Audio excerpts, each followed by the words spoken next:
Here we go. On Desmos, type in capital L equals, and then open up this bracket. It's next to the letter P on your keyboard.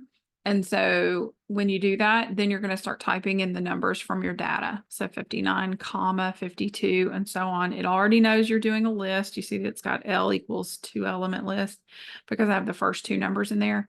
All right, let me actually go ahead and get all 10 of them. So all 10 from over here for annual precipitation.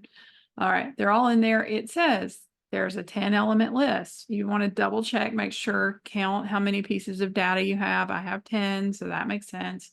And let's go to the second one.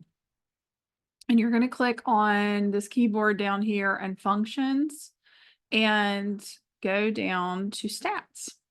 And you just want to do stats for your list. Whoops. So type a capital L because that's the name of your list.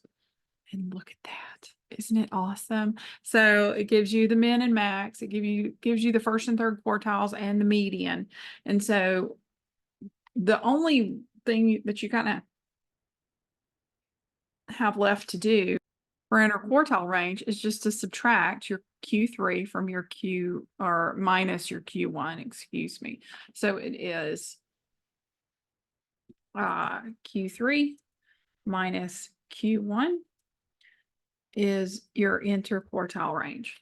So in this case, Q3 is 123, 123, and Q1 is 59, and whatever that equals is going to be your range.